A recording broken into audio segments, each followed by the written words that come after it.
What's up guys, JBRider here, welcome back to the channel, welcome back to Crossout. Hope you guys are doing well. In today's video, we're going to check out some of the other stuff coming in the new update Road to Singularity. This is still the dev server, so this update is not live yet. So the first thing I wanted to check out is the new building menu, which is very different. So you got, it's kind of like a tablet. You got the storage on the left. If you press tab, you can still select here. Also, if you go to your storage here, you can still select items here and then, place it. But then if you press tab again, it'll give you the new menu. So that's kind of weird, but hey, it works out. If you show parameters, you see the parameters on the top left or top right, not top left, 12,186 power score. If you click that, it'll be gone. Now, it works fine. Everything seems to be fine. Let's see H for parts. You can see the building list now, which is pretty cool.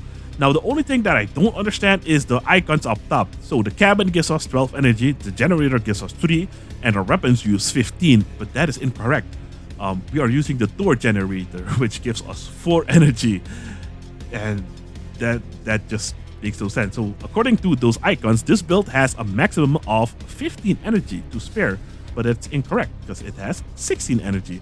So that's the only thing that is kind of weird. I'm not sure what's going on with that, but that's the first thing. The second thing is these fused items here, they do not take up storage in your inventory or your storage, which is new, I think.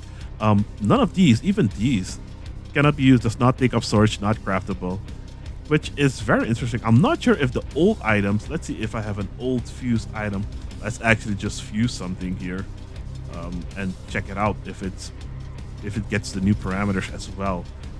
All right, I got a fused cheetah engine. Does not take up storage space. That is interesting. That's kind of a new feature. That means I'm gonna have a lot of free blueprint, or not blueprint slot, a lot of free storage in my my inventory. That's cool. That's cool. So that's the second thing. The third thing is this update is bringing a lot of new changes. Most structural parts are getting new parameters. I'll have a list on screen, which some of them have resistance to thermal, some of them have resistance to bullet, some of them have resistance to energy damage. It's not going to change the builds too much, but you do have to keep that in mind now. So not only are we getting a new battle pass and new relic and new items, new everything, we're also getting a new penetration ability introduced to the game. So that is going to change up a lot of our builds. Not only that, there are also some changes in weapon parameters. Not some, a lot.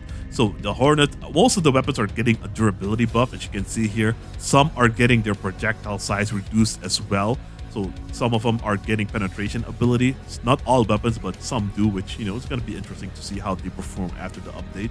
And apart from those parameter changes, looks like tracks are also getting their own perk now, which is kind of cool. But yeah, this update is going to be packed with a lot of stuff. So many changes. Oppressor's getting a buff again from 70 to 80, so that is very good. But yeah, a lot of changes here, a lot of changes. Now, some of you guys were also asking if the lighters from the previous battle pass carry over to the new one. And unfortunately, they do not. The devs confirmed it themselves during their live stream. Now, according to my calculations and a few other players, if you craft nothing with the lighters in the total battle pass, you will be able to craft 2 fused legendary items. The last time in the Hyperborea battle pass, I crafted Gunganiers and bubbles and stuff like that, so I could not craft my other Notam, which is really unfortunate.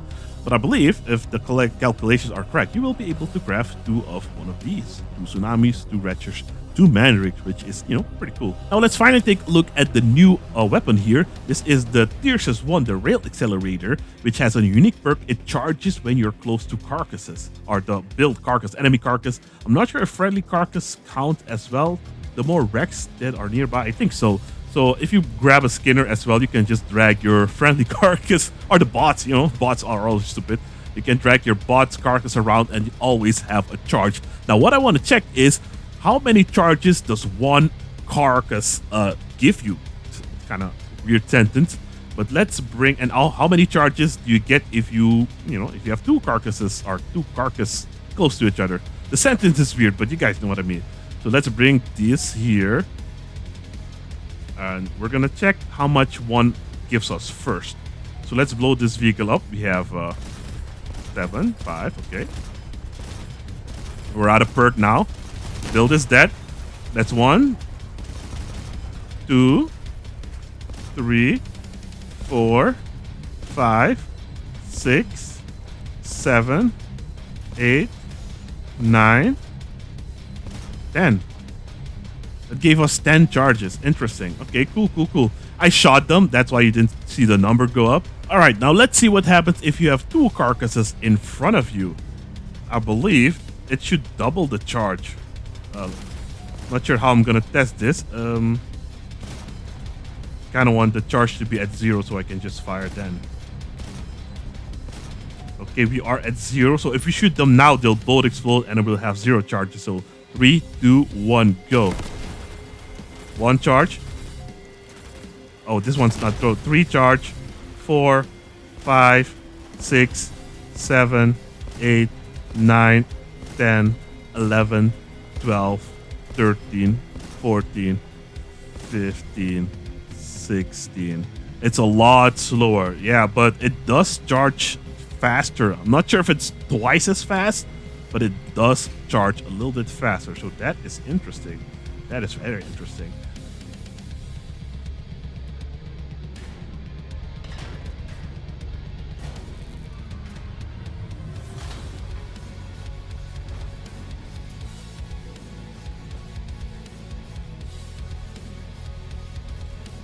Gun elevation is also pretty decent, and the gun depression also not too bad. Not too bad. Third rotation speed is also not too bad. All right, we are in a custom game with only bots. Now it's gonna be interesting because the first target is gonna be kind of hard to destroy because you have 0 charges, or you can't really charge up on him. That guy's heated. Not sure how. See, now we don't have a charge anymore, so we gotta take care of this guy first. Just not the hardest thing in the world. And now we should get charges, but we are firing faster than we are getting charges. So maybe the hadron cabin is not a good idea. Oh, hold up, we're getting shot. There we go. We almost got max charges. There we go. Beautiful. Ooh, whoa, it strips. Whoa. I'm not sure what that guy was using, but it stripped them super quick.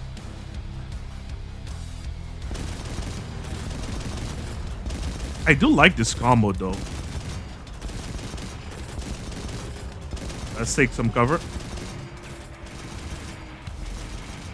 Now we don't have, like, right now we don't have carcasses nearby. So that might be a good thing and a bad thing for this weapon. I don't know, man. It's too early to tell. This is just a custom game. In PvP, things might be a little bit different. So now we get to charge. Yeah, now we get to charge. We gotta be pretty close though. And when you charge, you don't really have a protection unless it's a big target. So let's make our first 7 shots count. Oh, that guy got hit pretty hard. There we go. We should have good charge now. Let's get this guy next. 3 charge shots left. There we go. Beautiful. Okay, now we're getting charges from both carcasses. Not sure. Okay, now we're not getting charges. Or it charges kind of slow for this one carcass. That's a downside. Oh man, okay. These bots are actually okay. We don't really have a lot of armor. Our cabin is also exposed, so this build is not the best. I just put it together really quick. I'm dead. Oh, there we go. We're getting a charge. Yeah, the single carcass charge is kind of slow. Yeah, kind of slow. I almost feel like the perk is really hard to get and kind of useless. I mean, how often are you going to be near carcasses? You know, kind of makes no sense, to be honest. The gun is strong. Maybe it does not need the perk change or perk tweak. But I feel like getting the perk is kind of difficult. Or maybe extend the range on when the carcass activates the charge. On its own, the weapon is pretty good with this combo. It's not bad. All right, guys. Well, there you have it. This weapon is great. I like it. I do like it a lot.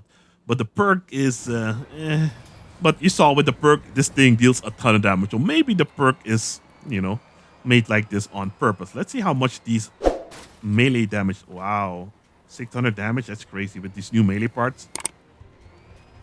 Wow, cool. But yeah, that's it for today's video. Hopefully you guys enjoyed. I'll see you guys in the next one. Thanks for watching. Oh yeah, don't forget to leave a like, subscribe to the channel, all that good stuff. See you later. Peace.